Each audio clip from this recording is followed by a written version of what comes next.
All right, I really thought about how I wanted to start this lecture and what it is that I wanted to say. And I'm not going to nail it because I'm so self-conscious of it right now. But it's something along the lines of, well, this has been quite the fun joyride. Speaking of insurance, we got financial management right here, Charles Schwab. Excuse me for recycling it. We've had so much fun and experienced so many hijinks and so much so many pranks and so much magic and prestidigitation and sleight of hands. But just like all good things, all fun things must come to an end. Just as part two of the ingenious gentleman Don Quixote comes to an end, so will the life of our parodic and our perhaps mad and often noble knight come to an end. And so let us begin at the end and conclude what we must. Now, we left Don Quixote and Sancho last time in their respective locales during moments of the use of spatial form by Cervantes, meaning that there were simultaneous actions happening in the life of Sancho as well as in the life of Don Quixote, but they were separated in terms of space. And so Don Quixote remained with the Duke and the Duchess and went through the sort of episode of the love of Altisidora. Remember that he is human for all of his character. He is offered the chance. He's a 50-year-old man. He's unmarried. He loves Dulcinea, who is, in his idea, a young teenage girl. And now this young Altisidora, somewhere between 14 and 15, maybe 15 and 19, but I think 14 and 15, which is apparently the ideal attractive age at this time. Remember that plague can take you pretty early at any time. And that their medical devices and industry were not the same as 21st century America. She attempts to seduce in terms of a prank Don Quixote, but remember that he had told the Duke and the Duchess, please do not send any maids to my room. I do not want them to clean me. Well, what are the circumstances under which somebody is bathed by another? Is one entirely clothed, for example? No. Is one in sort of private? Yes. Would, in this case, there be a man and at least one woman involved? Yes. Well, just some historical classical analogs. Well, probably the greatest classical analog to this is that there was once a hunt in the Aeneid, Book 4, between a Carthaginian princess and a Trojan prince exiled from his home, which had been defeated by the Greeks. And his name was Aeneas, and her name was Dido. In fact, sometimes when men run out on women, they are described as a second Aeneas. You see where the story is going. They were out on a hunt. Juno and Venus conspired together to create a hailstorm. They retreated to a cave for several hours together. While they were in private in the cave, they, in Dido's mind, became married. We would probably use the language of consummated their relationship, but we would not necessarily say that they had given the holy vows that made a legal and sacred bond between them. But something did happen between them. So Don Quixote is trying to avoid this. He does feel attraction to these young, beautiful women, and he is trying to keep himself from giving into it. And so while Altisidora attempts to seduce him, he really does have to fight against himself. And if you want to think in sort of a Freudian way, he has to compare his own ideal beauty, Dulcinea, a person that he has not seen but imagines. He has to compare her to a very real, live person whose beauty is present. I don't know if any of you have long distance relationships going on right now, but there's something analogous in that, right? The person is far away. You might hear their voice, see their words, see an image of them, see a video representation of them. Is that the same thing as having somebody right in front of you? Check your own emotions. In any case, Sancho gives up his enslavement. He decides he's finally not up to it after a great battle where he becomes harmed over and over again. Don Quixote and Sancho are going to be trampled as they get near the end. Sancho is trampled during the course of the battle by his own men, though they say that they won. They will eventually be trampled by pigs. They will eventually be trampled by cows as well. We don't have time to get into all of the trampling that happens, but they are truly going to be downtrodden by the end of the text. In any case, the moment that Sancho leaves his insula, which is just a couple leagues away from this landlocked home of the Duke and the Duchess. He falls into a hole, and Don Quixote is the one who has to come and save him. They then go along together. We make it to chapter 62. We make it to Barcelona. We make it to Barcelona and not to Zaragoza because Don Quixote and Sancho run into two figures who have read part one and the spurious part two of Don Quixote named Don Geronimo and Don Juan, another Don Juan here. And they claim that Don Quixote had gone to Zaragoza and had engaged in these nightly tournaments there. Don Quixote himself, thinking himself to be Don Quixote, says that he has certainly not done that. In order to prove that Avellaneda is a spurious and foolish author, he will himself never go to Zaragoza, where the spurious author claimed that he had gone, and will go to Barcelona instead. Now, he makes it to Barcelona and meets a minor nobleman, Don Antonio, who has a house in Barcelona and invites Don Quixote in. Note now that we've had inns, we've had noble houses, we've had city houses, we've had inns that were seen as castles. Something that is observed multiple times here at the end is how verisimilitude starts to, or reality. You know what verisimilitude means? This is the principle of realism in representation. So you might think that Renaissance art or like sculpture where you get the vein of somebody going down, that has a high degree of verisimilitude. It looks like what it represents. It looks a lot like what it represents. And so why do I say that this work becomes more verisimilitudinous? There's a $20 word for you, adjectival version of it, because Don Quixote starts to see the inns as inns, not as castles. And this is mentioned directly by our author, that he thinks the inns are inns. And so I think a normal reader who perhaps did not know his or her Don Quixote might think that this is an unobjectionable small moment. But you might see that Don Quixote is starting to see behind the curtain, as it were. He's gotten to the Emerald City.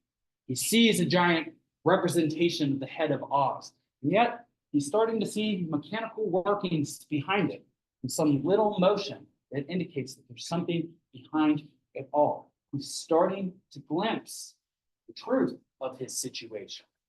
And when he finally sees himself for what he has been during the entirety of this journey, it's going to hit him like a waterfall, all at once.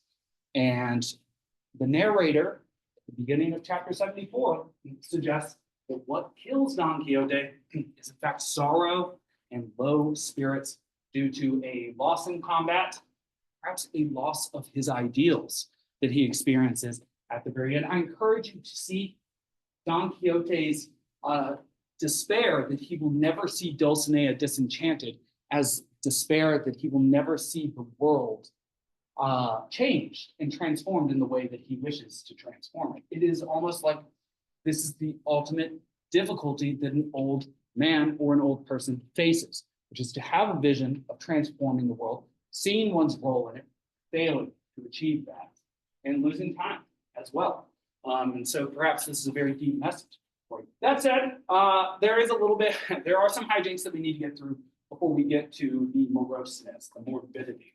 Don Antonio has a brass head that is on a table. It's just a brass head. Imagine that in the middle of the table, which we cannot see as we're reading this, obviously, but is connected to a tube, which can talk and tell prophecies. Don Quixote asks the head about the cave of Montesinos. And so I encourage you very much to focus on some of the quotes that I'm going to give to you, because Don Quixote will not disappear for our second and third papers. So keep these things in mind. They may still be of great use to you. Tell me, you who respond, was my account of what happened to me in the cave of Montesinos the truth or a dream? Will the lashes of my squire Sancho be completed? Will the disenchantment of Dulcinea take place? The head responds, as for the cave, was the response, there is much to say, for it has something of both. He never gives us a straight cut, this Cervantes, or Cid Hammadi Benengeli, as it were. Sancho's lashes will go slowly, and the disenchantment of Dulcinea will be duly affected. That means it will happen. I do not wish to know more, said Don Quixote, for when I see Dulcinea disenchanted, I shall think all the good fortune I could wish for has come all at once. Unfortunately, will not see that. And so there is some mixture in the Cave of Montesinos of truth and dream, some sort of modernist interweaving. Let's see. Additionally, validity of proof. Don Quixote's treaty. Yes. These are very good slides, so I encourage you to revisit them. Don Quixote is treated as Don Quixote, the character Don Quixote, in Barcelona, in part because Don Antonio puts a sign on his back that says, "This is Don Quixote." So young boys run behind him saying, "There's Don Quixote, there's Don Quixote." And so what does Don Quixote think as he's rolling through the streets? He thinks that he's a famous knight that's well known by everybody. That afternoon, the gentleman took Don Quixote out riding, dressed not in armor, but in ordinary street clothes, a long caped cassock of tawny woolen cloth that would have made ice itself perspire at that time. Excellent simile right there. Analogy. The servants were told to keep Sancho entertained and not to let him leave the house. Don Quixote did not ride Rocinante, but was mounted on a large, smooth-gated mule with very fine trappings. They gave him the cassock to put on, and on the back, what he did not see, they had attached a sign that read in large letters, "This is Don Quixote of La Mancha." As they were starting out, the announcement caught the eyes of all the passersby. And since they read "This is Don Quixote of La Mancha," Don Quixote was surprised to see that everyone who looked at him recognized him and knew his name. Turning to Don Antonio, who was at his side, he said, "Great is the prerogative contained within knight errantry, rendering the man who professes it well known and famous everywhere on earth. For your grace will observe, Senor Don Antonio, that even the boys in the city who have never seen me before know who I am." And so, does he continue to be deluded, at least at this point? Also in this chapter, this is a very rich chapter, chapter 62 in Barcelona, where we find ourselves in a city. This is the first time in the text that we are in an actual city, and so we are treated to so many additional things, like when one finds oneself in a city, there is so much to do, so much to see, so much to buy, for example. And so he goes to a book printing shop. And recall that this is a piece of literature about literature and the production of literature, and not just literature, but the production of fiction too. So as he was going down the street, Don Quixote happened to look up, and over the door he saw written in very large letters, "Books printed here, footnote 5, which made him very happy because he had never visited a print shop and he wished to know what it was like. He went with his entourage and saw them printing in one place, correcting yada, yada, yada. So he sees all of that, and then he sees a particular book. Which book? Second part of the ingenious gentleman Don Quixote of La Mancha, written by somebody from Tordesillas. That is Avellaneda. This is what does he have to say about it? This is the spurious Don Quixote. "I've already heard of this book," said Don Quixote, "and by my conscience, the truth is, I thought it had already been burned and turned to ashes for its insolence. But its day of reckoning will come, as it does to every pig, for feigned histories are good and enjoyable the closer they are to the truth, or the appearance of the truth. And as for true ones, the truer they are, the better." It's very interesting whether one would put Cid Hamedes' work in the category of feigned history, which it clearly actually is, or true history. But there is also the principle of verisimilitude mentioned there. That history is good and more enjoyable the closer it is to the truth. Interesting. In any case, chapter 64 and 65, we encounter Bachelor Sansón Carrasco again. He was once the Knight of the Mirrors, giving us the opportunity to reflect. We refused this opportunity in the form of Don Quixote. He defeated the Knight of the Mirrors and continued on his merry way. The Knight of the Mirrors is now re-outfitted as the Knight of the White Moon. Also invites reflection. As you will note, the moon receives its light from the sun. It reflects that light back. So the Knight of the Moon is itself a more abstract, reflective, itself symbolizes a more abstract, reflective capacity than the mirrors themselves. The mirrors clearly show you what is in front of you, whereas the moon, it shows the light of that which it shines the light which is provided from another light source. And so it doesn't itself represent that which is right in front of it, but represents that which gives it its capacity to shine in of itself. You might say that being the Knight of the Moon or the White Moon is something like representing the power of the intellect or the sun to illuminate even during the course of the night. And I say this because where the Knight of the Mirrors failed, the Knight of the White Moon will succeed, but to all of our misery. Because in succeeding, he defeats Don Quixote, sends him home for a year, and he breaks Don Quixote's heart into a million pieces that are never put back together. So he enters into lawful fair combat with the Knight of the White Moon. A couple other things about the more abstract nature of the Knight of the White Moon is that he does not have a lady. He says, whoever my lady is, and whatever her name happens to be, she is more beautiful than Dulcinea of Toboso. And so instead of Castledea actually having the fictionalized lady that he's made up, he just claims that there is some lady, sort of like what we've experienced with the names of, say, the housekeeper and the niece, though we do get the niece's name all the way at the end in chapter 74, when names are continuing to change even until the end of this text. Well, so what else do I want to say about this? Oh, yes, and do note the summary at the beginning of chapter 64. It is accurate, and it says, which deals with the adventure that caused Don Quixote more sorrow than any others that had befallen him so far. And he continues to show his noble spirit, even when he is felled, defeated by Sancho and Carrasco in the form of the Knight of the White Moon. Because he's on the ground, he's fallen, he is fallen. These wonderful past participles we have for to fall, felled, fallen. The Knight of the White Moon says, declare that my lady is more beautiful than Dulcinea or face death. And Don Quixote, he chooses death. He says, kill me. I'd rather die than declare a lie. And Samson Carrasco in that moment says, okay, I'll back off that point, but you need to go back to your home for a year and take off your knightly arms and not act as a knight errant for the next year because you've been defeated by me. And Don Quixote accepts these terms. On the way home, Don Quixote seems to, it's sort of like when you know somebody's sick, or there's so many analogies for this. It's sort of like you've been in a hurricane, and then all of a sudden, for a little while, the winds die down. You think everything is good, but in the distance, you can see that the winds are coming back. What is happening in this moment? Where are you? You're in the eye of the hurricane. You're not through it at all. You're in a moment of respite, but only a moment. I've been told, and perhaps you know this, and perhaps you don't know this, and perhaps you will know this. This is very similar to, and this is something we've talked about before, when one is given a timeline on one's on how much more time one has to live. There are certain procedures, and this is not how it is. Whenever one receives such timelines, that can give you a normal life for 12 to 18 months. Then you decline very rapidly.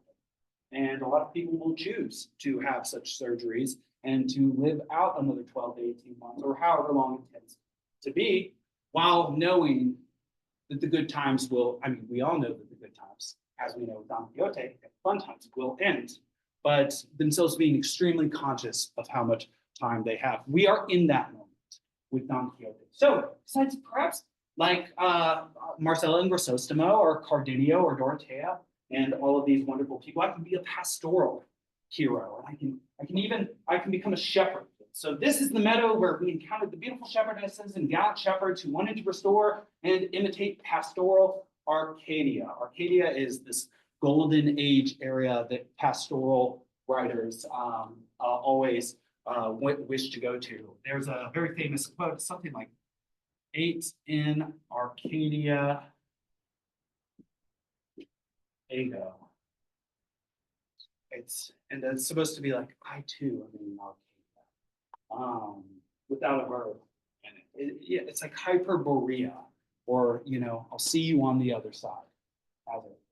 A thought as original as it is intelligent, and like them, if you think it is a good idea, I should like those, Sancho, for us to become shepherds, or at least for the time I must be retired. I shall buy some sheep and other things needed for the pastoral exercise of my life. My name, not yet his final name. My name will be Shepherd Quixotes, and yours, Shepherd Pansino. Comes up with all sorts of other names for the priest and the barber, and for Sancho and Carrasco, and even the ladies that they may love. Interesting. Before we make it back, however, to Don Quixote's home, the Duke and the Duchess intervene one last time, and they send their men to abduct Don Quixote and Sancho, and to bring them back to their noble house, where there is a sort of a bit of necromancy going on. What do I mean by necromancy? What is necromancy? To dead people? Yeah, when you control the dead people. Control, what do you have to do prior to controlling them? Oh, horrible. Bring them back to life. You have to revivify them. And so, yeah, so necromancy, death, or like necrosis from Greek, which is when your flesh starts to die if you get really, cold. And then mancy, like mantic, is a prophetic thing. So Psycho Mantis from Metal Gear Solid 1 is a soul prophet, is what his name means. Psycho, suke means soul or spirit in Greek as well. And so Altisidora has supposedly died out of sadness from Don Quixote leaving. And so there is a ritual to bring her back to life. During this ritual, Sancho needs to be pinched, slapped, and some other form of harm, maybe his hair pulled as well. And he goes through all of that, and Altisidora comes back to life. And all of this goes to say is that she comes back to life to say that she was very close to hell, at the gate of hell. And what did she see at hell? She saw devils playing pelota. And instead of using balls to hit between each other, pelotas like tennis, they were hitting books. And which book do you think these devils in hell found themselves hitting, that they thought was so bad that not even one of them could do a worse job writing it? Which book would it be? Avellaneda's spurious second part of Don Quixote. So yes, he goes that far. Cervantes constructs all of this edifice.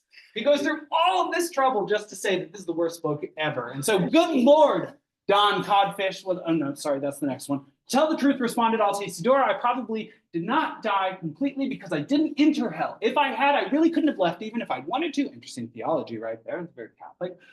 The truth is, I reached the gate where about a dozen devils were playing pelota, all of them in tights and doublets, so they were dressed very nicely. Their collars trimmed with borders of Flemish lace and cuffs of the same material. Look at that verisimilitude right there. She's talking about the clothes that they're wearing. This is not something that's often done in ancient literature. When you hear about Achilles, you hear these tall, beautiful, and scary. But you don't get much more about his physical attributes. It's not like he's blonde or he's, it doesn't tell you how long his hair. You don't get these sort of Anne Meyer or let's see, who's the writer of Stephanie Meyer, like writer of Twilight, like extraordinary description of physical attributes down to even how the breath of Edward smells. Did any of you read Twilight? It might have been a little after your time. Well, she gives extraordinary descriptions of the male vampires, for example. And we don't get those sorts of physical descriptions in ancient literature generally, but we are getting elements of that here in this modern literature. Of the same material, exposing 4 fingers width of arm, so their hands appeared longer, and in them they were holding bats of fire. And what amazed me most was that instead of balls, they were using books, apparently full of wind and trash, which was something marvelous and novel, but they did not amaze me as much as seeing that although it is natural for players to be happy when they win and sad when they lose, in that game, everybody was grumbling because everybody was quarreling and everybody was cursing. In fact, Santos says that makes sense because even if they win, demons can't be happy. Let's see. Oh, I'm sorry that I don't actually have the quote up there, but I will quickly summarize it where all of a sudden she sees that 2 of the demons are talking about the contents of one of the books, and one says, get it away, throw it into the eternal pit of fire, because even I could not write a work as ugly as that. So switching from that bit of ribaldry and funniness to something that may be one of the nails in Don Quixote's coffin. Dulcinea and her enchantment has been a huge deal to him, and he has been treated very much as a knight errant and not as somebody playing a knight errant in the Duke and the Duchess's house, as far as he knows. Here he gets talked to in a way that might lend itself to his dispiritedness as we move into the final few chapters of this text. Good Lord, Don Codfish. He had another name by which he's called. With a soul With a soul of metal, like the pit of a date, harder and more stubborn than a peasant when he has his mind set on something. Sounds like somebody we know. If I get near you, I'll stretch out your eyes. Do you think by any chance Don defeated, Don battered, that I'd die for you? Everything you saw tonight was pretense. I'm not the kind of woman who would let herself suffer as much as the dirt under her fingernail, much less die on account of nonsense like that. Woo! This strikes one as like the sort of thing that one hears after trying to be a naval pilot in Top Gun and losing, and one's girlfriend leaving one. One's partner wanted to be with the Top Gun pilot. And so Don Quixote here is really shown what she thinks about him, and what she thinks of him, that he's a loser. And not only a loser, but a loser. Everything you saw tonight was pretense, who has been deluded about who it is that he has been. So I include this quote because I think it may be part of the puzzle. Something else about this is that she supposedly had died of sadness. Don Quixote will, in fact, die of sadness, he either dies due to his sorrow, says the narrator, or the will of heaven, which we actually know is true, right? Because the will of heaven in this case, the will of the author, because he's the one that creates the narrative. And we know that the purpose of part 2 was to do what ultimately with Don Quixote? To axe him, right? To kill him, so that no other authors would try and take him. Though I have to say, very sorely tempted to create a 4th Sally where we see him go be a shepherd, right? Who wouldn't want to see that? The things that he would get into. And if you do feel that way, you should really think about the fact that you feel that way about Don Quixote now. Remember when you first read this book and he was just some crazy guy that went out and made mistakes, and you were like, is this book ever going to pick up? And now look at it. And now look at it. All right, so now as I promised, so we're in the last 3 chapters of the whole text, which is good because we have 20 minutes. We meet a character here who does not exist in part 1, who would not exist in part 2 had he not existed in Avellaneda's spurious part 2. So here Don Cervantes takes a character from the spurious part, and he is going to convince this character by means of Don Quixote and Sancho that he was not, that the Don Quixote and Sancho that he had met in the spurious second part were not Don Quixote and Sancho at all. So he takes a character from his opponent's novel and convinces him that he was not, in fact, he either convinces him just that Don Quixote and Sancho that he met were spurious, and he may also convince him that he wasn't in the novel at all. And so I say that that's perhaps the more spacey claim, the spacier claim to make. So in any case, Don Quixote and Sancho meet a character from Alonso Fernandez de Avellaneda's 2nd tome of the ingenious gentleman Don Quixote de la Mancha at an inn. It is not misperceived as a castle. And note also that the second part of this Avellaneda's work is called the 2nd tome, second volume of the ingenious gentleman Don Quixote de la Mancha. Cervantes' version is called the 2nd volume. Avellaneda's is called the 2nd tome. So it's a slight difference in names, but as we know, names are important. This Don Alvaro Tarf, yet another Don that we're meeting here, like Don Antonio, claims that he met Don Quixote and Sancho in Zaragoza. But what do we know about our Don Quixote and Sancho?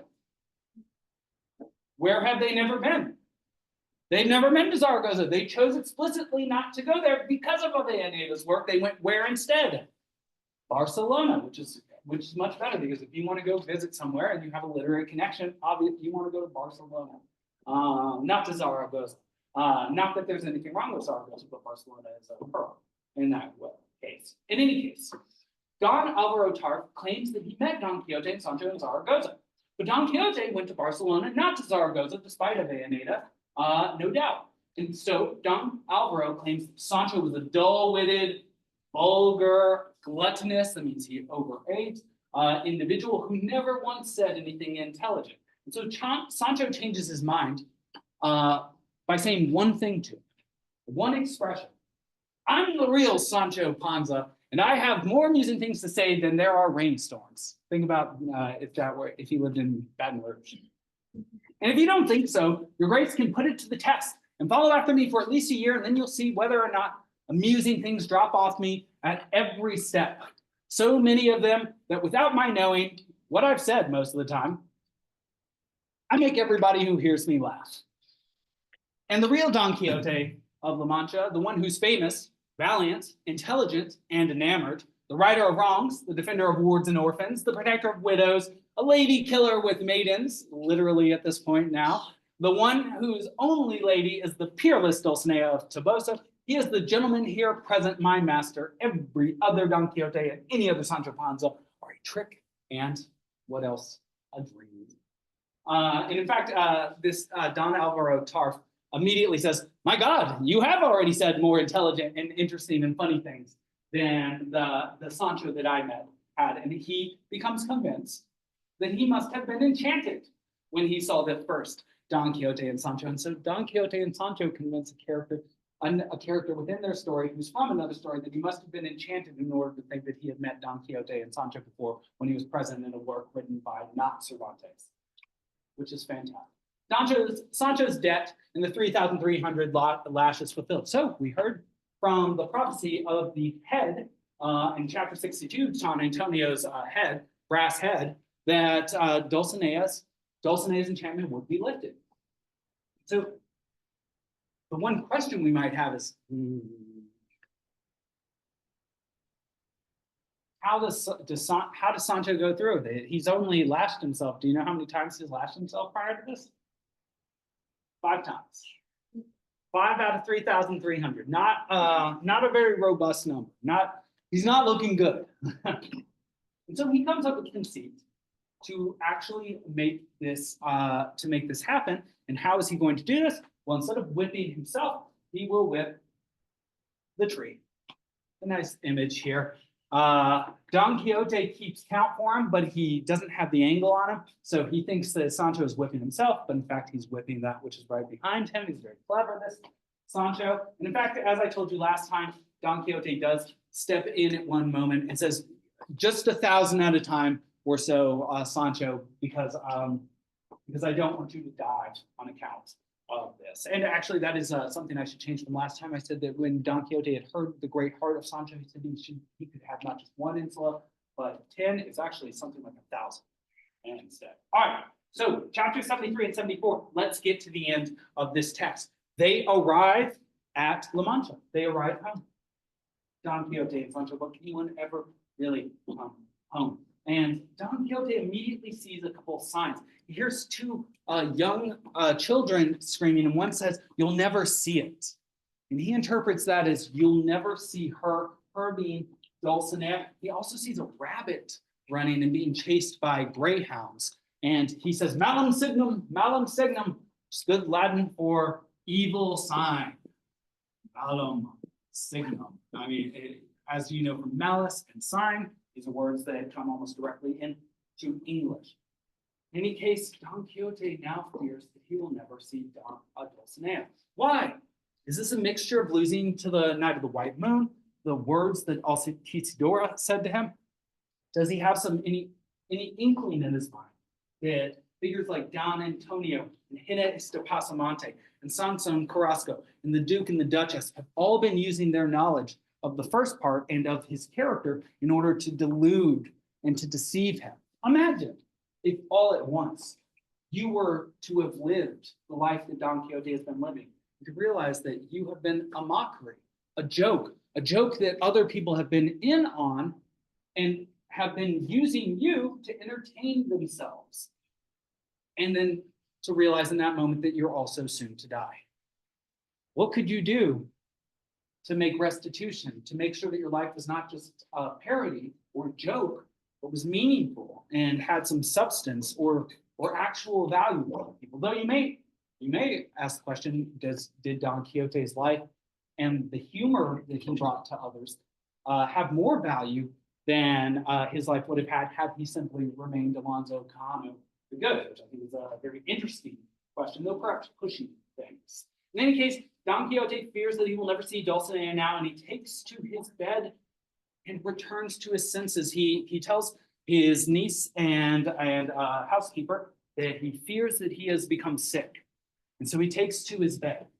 And while he's in his bed, Sancho believes that he is dying of a broken heart. In fact, once he goes to bed, he calls for the priest Pedro to come to him and to give him his last rites, and in fact to confirm that he is dying, and he does confirm that. And he in fact also writes a will where he gives what he believes is fair to Sancho as well as to his niece too. So he makes it's interesting, for all that he does, he makes sure that he does his final sacred duty and his final secular duty, the most important ones, right? Last rites are most important in terms of sacraments for, say, a Catholic. Depending on which century you're in, they can be of extraordinary importance. You may know differing sacraments become more and more important, differing vices and virtues too in different centuries. For example, there was a big fight between greed and pride between the 10th and the 13th centuries in Christianity. And greed actually ended up winning, and you'll see that greed has won, right? Like now people, when they talk about like the evils of American capitalism, are they talking about the pride of people? No, they talk about greed. And so that was actually around the time that cities were first being populated. And so the differing structure of social life changed which vices were most important. In any case, that's extra stuff. Sancho here believes that this is sad. He believes that Don Quixote is dying of a broken heart, and he is imploring him. Imagine that you have a friend who is dying of a broken heart. What do you think? Is that real? Not totally real. They're obviously hurt. But couldn't you fix them with some encouragement? Maybe, yeah. How come like whenever like a old couple, like I've seen like old couples die within like 3 times of each other. Like if the lady dies, the guy will die 3 weeks later. I can't tell you the mechanism of that, but I can tell you that there's real hard data on the fact that fatality rates between marital couples go up significantly for 6 months, for up to 6 months after. So you really are in like a very fatal contract with somebody that you married. And I talk about this with my wife. You know, we're sort of a funny couple. But I talk about that with her. I'm like, I really want you to make it because, you know, if you disappear, it's the percentage chance that I'll disappear goes way up. And so I'll tell you something that nurses say. I'm not myself a nurse, but I am married to a physician who can tell me stories about nurses. That's something that nurses know and say to each other. And this is similar to something that teachers know and say to each other. In the same way that we say you can lead a horse to water, but you can't make them drink. You can't make somebody live who doesn't want to live.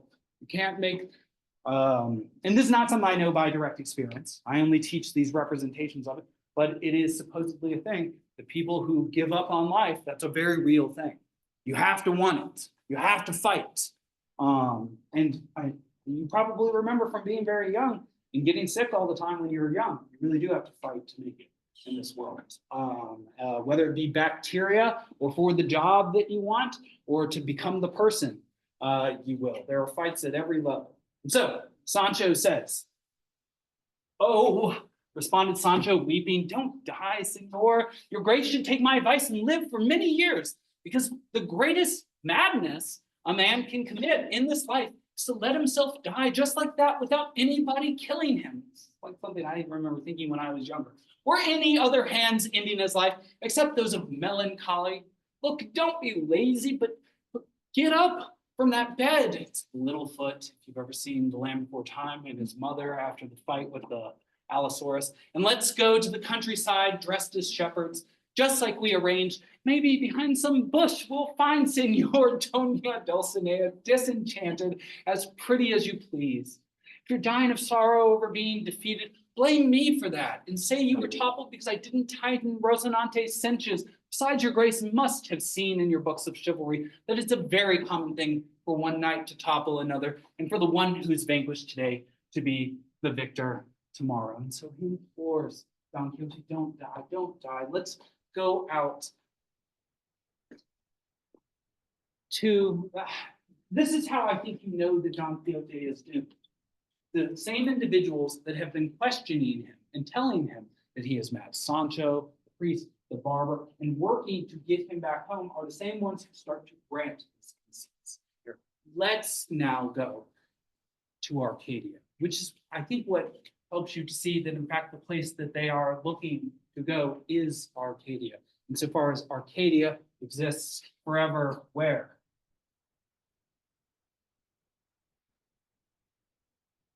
In the imagination. So it's not a place that they will ever go. Once you start granting people their conceits and saying that you'll meet them in a place that you certainly cannot meet, you know that the person is certainly going. So the conclusion of the story. When he saw this, the priest asked the scribe to draw up a document to the effect that Alonso Quixote the Good, we get his actual name finally, commonly called Alonso Quixote the Good, Alonso Quixote the Good, commonly called Don Quixote of La Mancha, had passed from this life and had died a natural death. He said he was requesting this document. He said he was requesting this document in order to remove the possibility that any author other than Sede Hamedi Benengeli would falsely resurrect him and write endless histories of his deeds. This was the end of the ingenious gentleman of La Mancha, whose village Cid Hameti did not wish to name precisely. That brings that up again, so that all the towns and villages of La Mancha might contend among themselves to claim him as their own, as the 7 cities in Greece contended to claim him. So he returns to the very first paragraph of part 1, where he says, I don't wish to remember exactly where this history took place, somewhere around La Mancha and Toboso. So now he says the reason that he didn't want to be exact is he doesn't want the city to become too popular so that tourists go there constantly in order to try and excavate the bones of Don Quixote. And so a couple of the changes, I think I already mentioned them, is that now we know Alonso Quixote the Good. He's not Quijada or Quijana, as was suggested, it's Quijano. And the rationale for not specifying the village is due to honor, not carelessness. Okay. We get a further bit of metafiction here. The chronicler of this history, Cid Hameti Benengeli, now writes to his pen and exhorts his pen never to write of Don Quixote again. Here you will remain, hanging from this rack on a copper wire, and I do not know if you, my quill pen, this is not quite as good, quill, of course, feather, are well or badly cut, but there you will live down through the ages unless presumptuous and unscrupulous historians like Valleneda take you down to profane you. But before they reach you, you can warn them and tell them as well as you are able, careful, careful, worthless idlers. Let no one lay a hand on me, for this enterprise, O king, is reserved only for me. For me alone was Don Quixote born. This is the pen. This is the pen talking.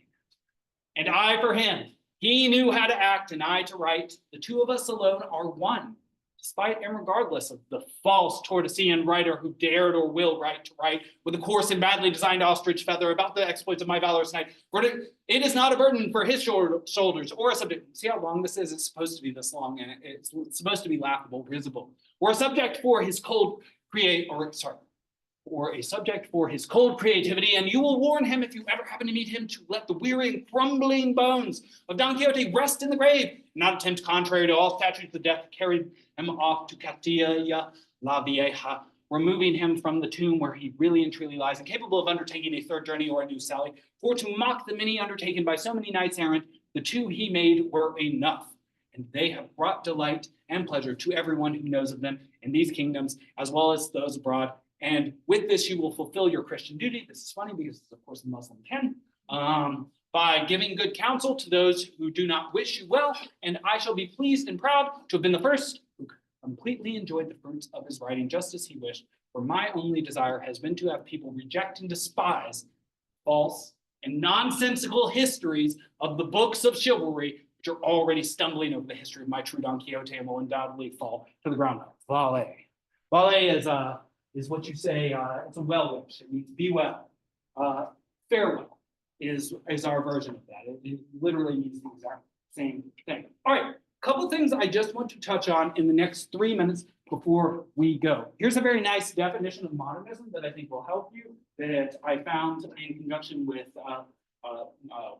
helping somebody with writing their essay. But many modernist works destroy trust in the specious surface by filling it with deliberate anomalies. This is high level writing right here, but we'll get to what's important, and absurdities. Or they modulate the narration of an ostensible event into another mode, possibly the tale of the narrative's own generation. Or they work into the texture of an ostensible narration, subliminal patterns of correspondence that can be seen by a retrospective arrangement constitute a counter narration, okay? Still more frequent is the use of unreliable, absurd, or contradictory, and therefore unsettling narrators from whose faltering indications the reader must construct whatever consecutive or coherent shape he can. And so, did we have a reliable narrator? Ourselves having not only Cid Hamete Benengeli, but a narrator, and also Don Quixote's perspective as well. In any case, here are some aspects of the modernism system. It was fractured into two parts. The second part was unplanned and reactionary. And in this case, existence precedes essence, because the plan of the novel changed in the middle of the novel. It was supposed to be a single part novel. There was a criticism of chivalric romance. It became a two-part novel that became a criticism of much more, and much more was placed into it, including it became a work of satire on a work that sought to complete it itself. For a second. Self-fashioning and identity are a major part of this work. Think about how many names and identities Don Quixote goes through himself, and all of those that he runs into themselves change their names, change their garb, change their gender, change their religion. We run into all of this during the course of the text, even change from slave to free and free to slave. Errors in purpose of reading, we run into that, of course, with the presence of the leisure class, and they're putting on fictional performances at the expense of the hide of Sancho and the face of Don Quixote, his cats. Cervantes' possessiveness over his work. He does not want other people writing this character that he has invented. And of course, subversion of class, religion, gender, politics as well. Memory or metempsychosis. I want to mention Goethe's Faust because this is our next work we're getting into.